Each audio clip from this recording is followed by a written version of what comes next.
프로야구 개막이 얼마 남지 않았는데요.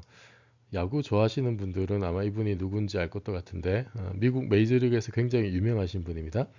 이분이 그 테드 윌리엄스라고 하시는 분이죠. 1941년에 타율이 무려 4할 6리였습니다. 0.406. 이분이 미국 메이저리그에서 마지막 4할 타자예요. 마지막 4할 타자. 우리가 타자 중에 타율이 3할만 쳐도 10번 타석에 들어가서 3번만 안타 쳐도 잘 친다고 하는데, 이분은 타율이 무려 4할에 달했습니다. 그런데 이분 이후로는 4할 타자가 메이저리그에서 나오지 않아요. 자, 한국은 어떠냐? 한국에서도 4할 타자가 있습니다. 그 주인공이 누구냐면, 자, 여기 나오시는 분인데요. 어, 여기 이제 잘 보시면 이런 표현이 있습니다. 이 신문 기사 내용인데, 처음이자 마지막 4할 타자 백인천. 예, 백인천 선수경 감독이었어요. 여기 이제 보시면 MBC 청룡의 어, 감독 겸 선수로 뛰었는데, 1982년 프로야구 원년에 무려 4할 1푼 1리를 치신 분입니다. 아주 대단한 분이죠. 이 이후로 한국 프로야구에서 4할 타자가 나오지 않았어요. 그래서 백인천 감독이 처음이자 마지막 한국 프로야구의 4할 타자로 기록되어 있습니다. 그러니까 이분은 한국 프로야구에서 역대 최고의 타율을 기록하고 있는 분이기도 하죠. 어, 그러면은 여러분이 또 궁금증을 가질 수도 있을 거예요. 왜 그러면은 4할 타자가 이제는 더 이상 나오지 않는가? 궁금할 수 있죠. 실제로 이 문제를 정말 심각하게 고민했던 아주 유명한 사람 중에 이분이 있습니다. 이분이 이제 여기 보시면은 스티븐 제이 굴드라고 하시는 분인데, 이분이 그 2002년에 돌아가셨어요. 그래서 이분 돌아가신 사망 기사인데, 스티븐 제이 굴드가 4할 타자는 왜 사라졌을까? 메이저리그에서. 이분도 엄청난 야구 광이었어요. 메이저리그 광이었고, 어, 근데 이분이 원래 하는 게 뭐냐면, 원래 이분이 고생물학자입니다. 그 진화생물학자, 굉장히 유명한 진화생물학자. 여러분이 이기적인 유전자의 그 리처드 도킨스를 아실 텐데, 도킨스하고 대적했던, 진화론을 둘러싸고 도킨스와 여러 가지 숱한 논쟁을 벌였던 굉장히 유명한 미국의 고생물학자입니다. 스티븐 제이 굴드가. 이분이 문득 이제 4할 타자가 왜 사라졌을까를 심각하게 고민을 하면서 거기에 대한 어떤 답을 제시를 하는데, 이분이 쓴 책 중에 이제 풀하우스라는 책이 있습니다. 거기 보면은 진화와 관련된 얘기도 하면서 미국 메이저리그에서 4할 타자가 사라진 이유를 설명을 하고 있어요. 설명을 하면서 굉장히 방대한 그 메이저리그의 여러 가지 통계 자료들, 이런 거를 또 가지고 연구를 합니다. 우리가 언뜻 생각할 때는 4할 타자가 사라진 이유가 뭘까? 거기에 대한 답으로 이제 이런 답변을 생각할 수 있죠.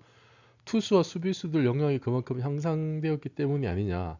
그러니까 옛날보다 최근으로 오면서 투수나 수비수들이 잘하니까 타자가 옛날보다 더 못 치는 거 아니야?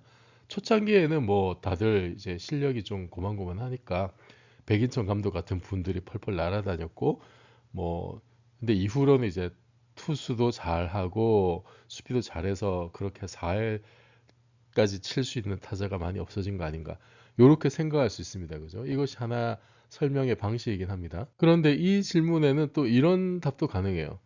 그러면 타자들의 기량은 향상 안 되었을까? 타자들의 기량도 덩달아서 향상되지 않았을까? 이렇게 물어볼 수 있죠. 투수들만 좋아진 게 아니라 타자들도 타격하는 기술이 굉장히 옛날보다 좋아졌습니다. 보통 타자들의 그 타격 실력이 좋기 때문에 투수들의 구위가 높아진다, 이런 얘기들도 많이 하는데, 타자들이라고 기량이 제자리 걸음했을 이유는 없죠. 그러니까 타자들도 분명히 투수와 마찬가지로 기량이 향상됐을 겁니다. 그런데 왜 4할 타자가 사라졌을까? 이거는 굉장히 좀 쉽지 않은 문제고 정말로 연구가 필요할 수 있다는 거죠. 그래서 이거를 연구한 끝에 제이 굴드는 이제 이런 식으로 설명합니다. 4할 타자가 왜 사라졌느냐? 자, 20세기 초 메이저리그 막 시작하고 얼마 안 됐을 때, 그때의 상황을 이제 살펴보자면, 자, 여기 이제 가로축이 뭐냐면은 선수들의 신체 능력이에요. 신체 능력. 신체 능력이 이제 오른쪽으로 갈수록 이렇게 좋은 겁니다. 그런데 인간의 신체 능력은 분명히 한계가 있죠. 어떤 한계가 있습니다. 한계가 있는데 20세기 초기에는 선수들의 신체 능력이 이제 대략 이런 분포였어요. 그래서 평균 타율이 타자들의 평균 타율이 대충 2할 6푼 정도였는데 이 평균이 인간의 한계로부터 굉장히 좀 멀리 있었다. 이거는 뭐 우리가 충분히 예상할 수 있죠. 초기니까 아무래도 뭐 다들 기량이 향상되지 않았을 거고, 그래서 평균적인 어떤 신체적 능력이 인간이 가지고 있는 어떤 물리적 한계보다도 좀 멀리 떨어져 있었을 것이다라고 짐작할 수 있습니다. 그래서 이때는 보시면은 평균이 2할 6푼인데 선수들의 신체 능력의 분포가 이렇게 퍼져 있습니다. 표준 편차가 굉장히 크게 좀 퍼져 있고, 그래서 최상위권에 있는 타자들이 4할이 나올 수가 있었어요. 평균에서 굉장히 멀리 있는 아주 그 낮은 확률에 있는 그런 사람들도 4할을 칠 수 있는 어떤 그런 분포가 가능했습니다. 이게 이렇게 쭉 퍼져 있으니까. 그런데 현재 야구는 어땠느냐? 뭐 굴두가 이거 연구했을 당시 이제 20세기 후반 그때는 어떤 상태였냐면은 선수들의 평균 기량이 인간의 한계에 좀 더 다가갔어요. 이렇게 다가가면서 이렇게 평균에 몰려 있습니다. 평균에 몰려 있는데, 그런데 그럼에도 불구하고 타자들의 평균 타율은 2할 6푼으로 유지가 됐어요. 아, 자, 요게 이제 좀 약간 그 설명이 필요한 부분인데, 어, 왜 2할 6푼이 계속 유지가 됐느냐? 이거는 메이저리그 사무국에서 여러 가지 인위적인 조정을 합니다. 만약에 타자들이 너무 잘 친다. 타구 투저라 그러죠. 타구 투저가 되면은 약간씩 뭔가를 조정해서 투수한테 유리하게 합니다. 한국 프로야구도 그런 적 있었죠. 타자들이 너무 잘하고 투수들이 너무 못하니까 스트라이크 존을 좀 넓힌다든지, 실제 그런 일이 있었죠. 우리나라에서도. 아니면은 그 타구의 그 공의 그 방망이에 대한 반발력을 좀 낮춘다라든지 이런 식으로 미세하게 조정할 수 있습니다. 그래서 메이저리그 사무국에서 보니까 이 타자들의 평균 타율이 2할 6푼 정도 돼야 경기가 가장 재미있다, 흥행을 할 수 있다, 이제 이런 거를 경험적으로 한 거예요. 이거보다 평균 타율이 너무 높으면은 투수들이 너무 못하니까 재미가 없는 거고, 이거보다 낮으면은 또 타자들이 너무 못하니까 또 재미가 없는 거고, 대충 이제 2할 6푼 정도로 맞춘 겁니다. 그런 식으로 미세하게 조정을 해서 경기 규칙이나 뭐 여러 가지 요소들을 바꿔서 평균 타율을 2할 6푼으로 유지를 했는데, 근데 선수들의 어떤 신체적인 역량은 인간의 한계에 좀 더 가까이 다가가면서 20세기 초반보다, 그러면서 평균을 중심으로 선수들의 기량이 이렇게 많이, 이게 분포가 이렇게 좁아진 거예요. 평균에 많이 몰려있게 됩니다. 그리고 이게 이럴 수밖에 없는 게, 지금 인간의 한계가 여기 버티고 있잖아요. 인간의 한계라는 벽이 이렇게 있기 때문에 어, 선수들의 기량이 아무리 좋아지더라도 예를 들어서 100m를 5초 안에 뛸 수는 없는 거잖아요. 옛날보다 선수들의 주력이 분명히 향상됐겠지만 그렇다고 100m를 5초 안에 뛸 수는 없거든요. 그런 인간의 한계가 이렇게 가로막고 있어서 선수들의 기량이 향상될수록 분포가 이런 식으로 평균에 모이면서 인간의 한계 평균이 가까워지는 이런 분포를 가지게 됩니다. 그러면은 어떤 일이 벌어지냐면은 최상위권에 있는 타자들의 평균 타율이 어, 2할 6푼보다 그렇게 높을 수가 없어요. 그래서 이때는 대략 한 3할 5푼 정도밖에 안 된다는 겁니다. 이거를 다른 말로 표현하자면은 상향 평준화 된 거예요. 상향 평준화.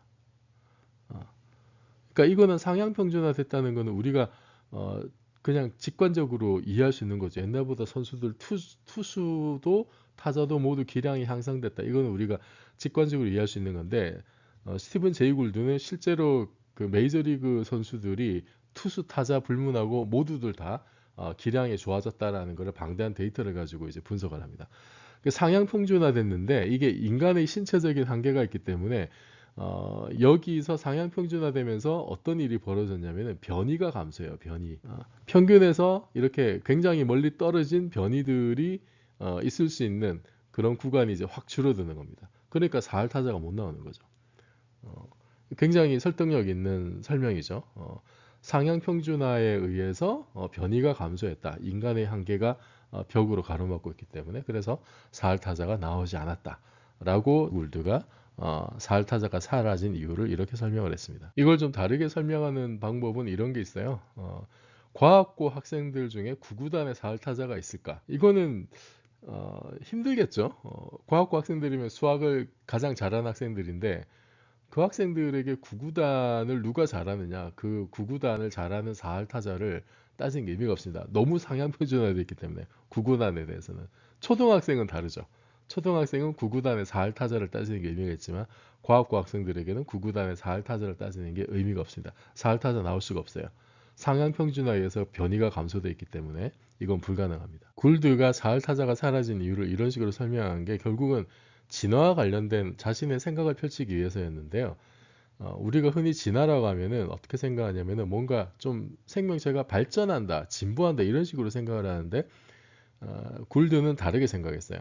예를 들어서 아주 옛날 성캄브리아기 같은 경우에 그때 생명체들은 이렇게 좀 이제 복잡성이 떨어진 애들, 단순한 애들만 굉장히 많았습니다. 단순한 애들만 많았는데 그 생명체가 진화할 때 아주 단순한 구조에서부터 이렇게 그 진화를 해온 거죠. 그런데 여기 이제 왼쪽 벽은 뭐냐면은 더 이상 단순해질 수 없는 한계가 있어요. 더 이상 이 구조가 단순해지면은 생명체로 기능할 수 없는 그런 한계가 있을 거 아니에요. 그렇게 굉장히 간단한 한계에 가까이 붙어서 생명체가 생겨나서 진화를 시작했기 때문에 지금에는 이제 이런 식으로 됐다는 거예요. 이런 식으로.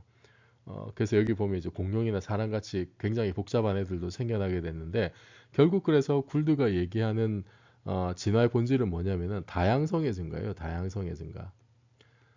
다양성의 증가인데 하필이면 처음 시작할 때 굉장히 단순한 구조로부터 시작했기 때문에 더 이상 단순해질 수 없는 벽에 가로막혀가지고 다양성이 증가하다 보니까 복잡한 애들이 생겨난 거지. 진화의 본질이 진보나 뭐 복잡성의 증가나 이런 거는 아니다. 여전히 성캄브리아기나 현재나 이렇게 보면은 가장 많은 개체 수를 자랑하는 거는 박테리아다. 세균. 이 종류가 여전히 이제 많다는 거고. 그러니까 다분히 이제 인간 중심의 어떤 그런 어떤 뭐 진화에 대한 생각 이런 거를 좀 거부했던 것이 굴드의 의견이었습니다. 자, 이게 지난 시간에 말씀드렸던 수능 표준 점수하고 어떤 관계가 있느냐? 표준 점수에서 말씀드렸듯이 지금 A 과목하고 B 과목 두 개가 있는데 A는 평균이 낮죠. B는 평균이 높고. 그래서 A는 어려운 시험입니다. B는 이제 쉬운 시험이고. 자, 쉬운 시험이면 어떻게 되냐면은 표준 점수 환산했을 때 그 최고점자의 표준 점수가 낮아요. 어려운 과목이면은 최고점자 표준 점수가 높고 이런 경향이 있다 말씀드렸죠. 이게 시험이 쉬울수록 어떻게 됩니까? 상향 평준화가 돼요. 상향 평준화돼서 평균에 몰리게 됩니다. 그죠? 이게 그러니까 아무리 시험을 잘 보더라도 만점 이상 나올 수가 없잖아요. 시험이 쉬우면은 고득점으로 사람이 몰리면서 변이가 감소합니다. 그래서 훨씬 더 높은 점수를 받는 그런 4할 타자가 나올 수 없는 거예요. 그러니까 본질적으로 연결이 되죠. 쉬운 시험에서는 최고점자의 표준 점수가 낮아질 수밖에 없는 것이 상향 평준화에 의한 변이의 감소하고 똑같은 겁니다. 이거는 4할 타자가 현대야구에서 사라진 이유랑 정확하게 일치하는 거죠. 스티븐 제이 굴드가 바로 이 점을 얘기를 하고 있는 겁니다. 그래서 4할 타자가 사라진 이유와 수능 표준 점수의 점수 분포가 쉬울 때 어려울 때 어떻게 되느냐 이것이 본질적으로 같은 이야기다 라고 하는 걸 여러분이 알아두시면 좋겠습니다.